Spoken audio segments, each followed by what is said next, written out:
Welcome to the Big Gay Fiction Podcast, the show for readers and writers of gay romance fiction. If you can read it, write it, watch it, or listen to it, these two guys are going to talk about it. Now, here are your hosts, Jeff Adams and Will Knaus. Hello, everybody. Welcome to episode number 6 of Jeff and Will's Big Gay Fiction Podcast. I'm Jeff. And I'm Will. And it's a beautiful sunny morning as we're recording today. Yes, it is. It's a very nice day. How you doing? I'm tired. How are you doing? I'm okay. I know you haven't slept well several days this week, and you're kind of... It's so, I don't know, it's so lame because even though the time change was, what, now more than 2 weeks ago? Yeah, it's 3 weeks out from tomorrow, yeah. I think that's the only conceivable reason I can think of. That's why I'm waking up every night at 3 a.m. Oof. For no reason whatsoever other than I'm old and the time change still has me screwed up. So I'm a little cranky right now. I'm tired. But we fed him pancakes this morning, so we make it through the recording okay. Barely. Yeah, it's been weird. I think we've also got the issue that, the temperature in the house hasn't been balanced quite right between needing the heat on and freezing. Like I said, we're old. So, yeah. But we're going to have a good show. It's going to be a great show today. Darn it. Absolutely awesome show. So, week 2 of Nano is over. Yes, it is. We are at the halfway point now. Mm-hmm. It was a difficult week for me. I made my words. I did get the words done. I think every day, I haven't actually finished today's words yet. But I've been getting either at or over 2,000 words a day. The difficult part has been that the day job, which I recently flipped, I don't know if we've talked about this on the podcast. I used to work from 5:30 in the morning until 2 to 2:30 in the afternoon because I was essentially working East Coast hours. I have flipped that, so now I'm writing between 5:30 and 8:30 in the morning and then starting work and working 9 to 5 because I'm working West Coast hours now. Every day this week, I've had to do stuff for the job in the time that I'm supposed to be writing. So I'll get a sprint in, and then I'll have to stop for a little bit and do some work, and then I'll get maybe another sprint in then. But it's been a very fractured flow this week. But I still made the words. I broke the 25K mark on Wednesday, I think it was. I'm about 32 something now. The big happy thing that I like is that by the end of this weekend, I will have the first draft of Breakaway and Score done, which is great. And then I'll move into... I have an idea that I'm going to follow through on for a short hat trick Christmas story that essentially it's going to be a lost chapter from Hat Trick 3 for the Hat Trick fans that I'll just basically post up on the blog. And then I'll start on Winger Book 1, which I'm really excited about, which is all plotted out on a whiteboard that's behind us. So I'll start to work on that. The trick for next week's going to be, too, that I travel. I leave on Monday. Don't come back till Friday. Monday and Friday will both be significant travel days. So trying to maintain a word count and all that will be a challenge, and we'll see what I can do. I think I'll still make 50K just because of the number of words I've made so far. Mm-hmm. But I would really like to maintain this 2,000 word a day thing because it's good and it helps me get the writing done that I want to do. So that's my Nano 2 in review. Awesome. Good job. Thank you. Pat on the back. Thank you. I've been officially patted on the back, and I like it. I don't deserve pat on the back. My update for NaNoWriMo Week 2 is the exact same as last week's update. I have not yet begun. I do not have Word 1 written on the planned Nano project that I have. Did you plot some more? No, not really. Okay. I don't have any particularly good excuse. I mean, I'm tired and I'm cranky, but that's... that only goes so far. Not particularly unusual. So, since we're almost exactly at the halfway point, this means in order to complete the challenge, I am going to have to literally double my efforts every day in order to complete the 50,000 words. So, I could have done this the intelligent way and did my 1667 one day at a time, but of course I procrastinated, and now I have to double that word count for the remainder of the month, which is of course still doable. There are people who write the entire 50,000 in a single day. Okay, but that's crazy. I'm not going to do that. So, despite the trepidation in my voice, I do think it's possible, and I'm still, for some reason, enthusiastic about the project. This is unfortunately my pattern of procrastination. It's pretty much happened every single year that I've attempted to do Nano. So I don't know why I'm optimistic now when Because you might as well be. the same tired pattern is repeating itself. But Jeff, as Jeff mentioned, he's going to be traveling for work next week. And I will be completely on my own. And I plan on taking advantage of that quality will time and devote myself to kicking ass and making some words. Yeah, hopefully we'll have a different update from you when we record next week. Oh my God. That's what we're looking for. Oh God, I hope so. I hope so. And something Will and I talked about one day this week, I don't remember now, was the idea of me wrapping him into my morning word sprints. Typically, I'm doing 4 to 5 sprints if I get my entire time in the morning. And sitting in our offices and doing them together and seeing if that helps. Push that along.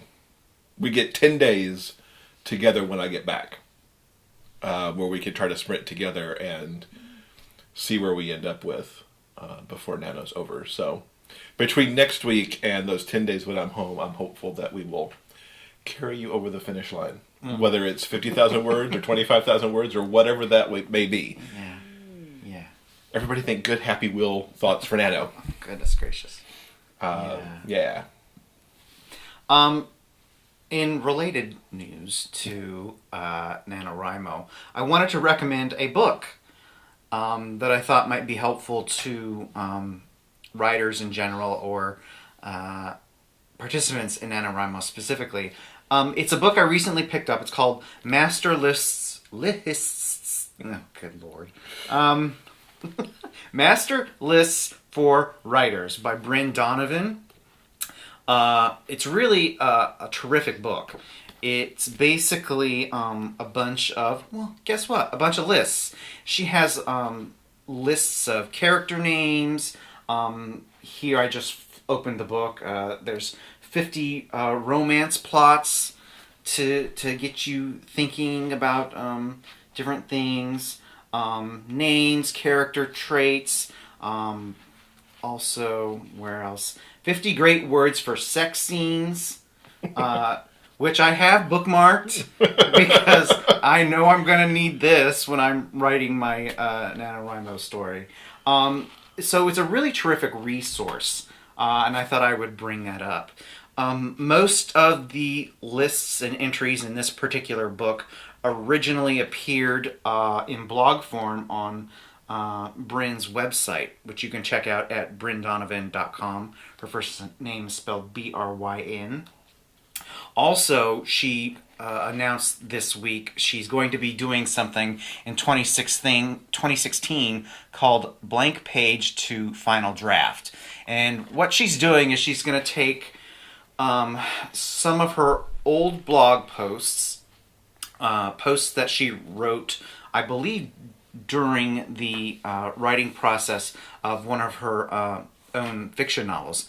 She's going to repurpose some of those posts and basically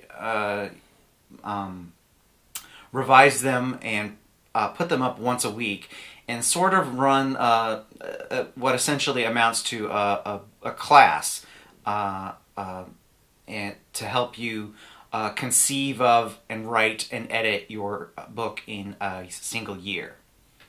So if you're interested in her book, her master list book, or if you're interested in the blank page to final draft, I highly recommend you check out Bryn Donovan's website. Yeah, I will have that in the show notes. Yeah. I didn't read an educational book, but I did actually finish a book this week. I've mentioned on other podcasts that I'm not reading enough, and I'm trying to actually read at night before bed now. I did finish this week Another Day by David Levithan. Butchering people's names left and right on this podcast since we started. Another Day is a sequel to a book he put out a couple years ago called Every Day. In Every Day, we met a character named A, who is a being who, since birth, has hopped bodies every day. He is called a he in the book, and he seems to think he's a he. Every day he just jumps into these other bodies, and he's just taken that as his life, where every day is a little bit different. Every day, he owns nothing because the possessions around him change every day. And then one day, when he's a high school student, I believe he's 16 in the book, he meets Rhiannon.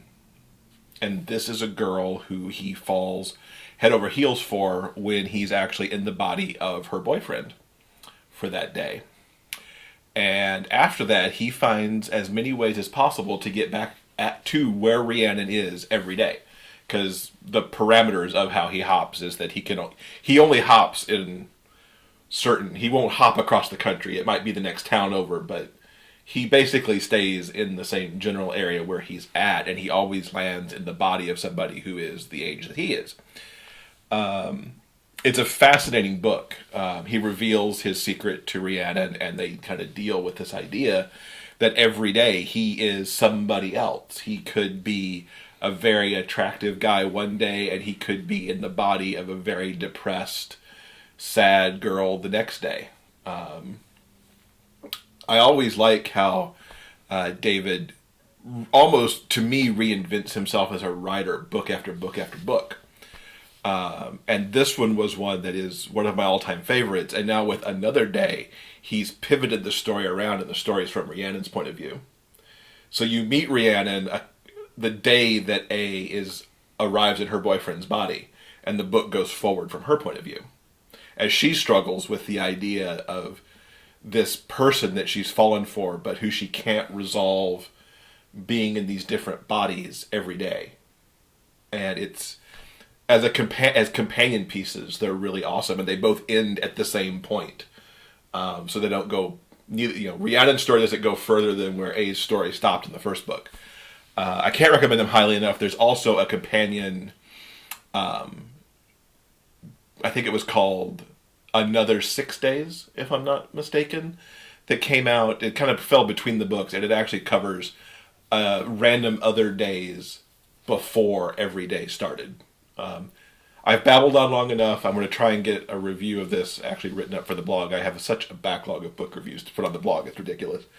But I'll try to get something up on it and let everybody read it. And I'm excited that on my trip, I'm going to start a Brandon Whitt book on audio that I picked up from Audible. Excuse me.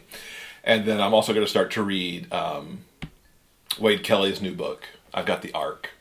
So I'm excited about that, to start to read that so I can get a review ready for that for when it comes out in December. Awesome. So the other thing that we've sorted out here recently is some 2016 travel, which was exciting. We're going to be going to the Dreamspinner Author Conference for the first time in Orlando, which I'm really excited about. We always see many of our author friends go to this, and we see it unfold on Facebook and go, oh, I wish we were there. Well, this year we're going to be there. We're going to be going to Orlando for a weekend in March. Looking forward to that. I don't think we've decided yet if we're going to try and theme park or anything. while we're in the vicinity, but we're certainly looking forward to what the Dreamspinner conference has to offer. We always hear awesome things about the panels, and while they haven't released anything that I've seen for this year, it is bound to be a good trip. And then in April, we're headed back to New York to go to Rainbow Book Fair. I've signed up to exhibit there again. It'll be my second year there as an author, and I've gone for a number of years as just a person who shows up to look at the books. And this year you're coming back with me, which is good. Yes. We're kind of mixing the Rainbow Book Fair with our spring go back to New York and see shows. And we've been working on our show list for what we want to see. The Gloria Estefan musical, we're both very interested in. Seeing Sarah Bareilles as Waitress. There's a new Audra McDonald show. There's a disaster musical that's coming on. A revival of She Loves Me. We haven't seen The King and I yet. It should be a good trip. We haven't yet figured out how long we're going to be there, but we got to figure out what shows versus how many days versus what kind of budget we're going to spend on that. The thing we know we're not seeing is Hamilton, because that's too crazy expensive right now. Mm-hmm. But, yeah, how do you feel about the trips that are coming? I feel good. It's nice that we are planning this far ahead, get everything locked down and ready to go for 2016. I'm looking forward to them. I don't know what else to say. Yeah, I know the one thing you don't like is flying across the country twice in 2 months. Oh gosh. Well, the problem is that it's number one, I hate flying across the country. It just plain sucks. And number two, this year it looks like we're going to be doing the conference, which is in Florida, and then the Rainbow Book Fair, which is in New York, and they follow essentially one right after the other. So, yeah, flying cross country twice in 2 months is not something I'm particularly enthusiastic about, but the trips will most definitely be worth it. So yeah, and you're certainly right that it's good to get it figured out this early in the year, and then we'll figure out kind of the back half of the year, GRL and whatnot, probably within the next few months, just to get it all planned. Mm-hmm. But we'll certainly let everybody know about both of the trips as they come up. We expect, I think DSP will be good to get some authors on the podcast with us. Yeah, I think it'll be an interesting opportunity, a learning opportunity, and also hopefully get to schmooze a little bit with some of our fellow authors, and maybe we can pull them aside for a little bit and talk to them and have them answer some questions for later broadcast here on the podcast. Yeah, absolutely. Do we have anything else this week? I think I think it's a short show this week. Yeah. Nothing. He wrote, I didn't write. That's basically what happened this week. Nothing much more happened. Nothing else to see here. That's okay. Definitely leave us comments. Let us know what you might like us to talk about on the show. If you've got authors you want us to interview, love to hear that too. You can see the show notes for this show on episode 6 on BigGayFictionPodcast.com. And you can leave us comments there for the show, or you can leave comments on YouTube as well. And, of course, you can drop us an email at jeffandwill@BigGayFictionPodcast.com, where you can also sign up for our monthly newsletter. And until next time, we'll see you next week. Take care. Thank you for listening to Jeff and Will's Big Gay Fiction Podcast. For detailed show notes, go to BigGayFictionPodcast.com.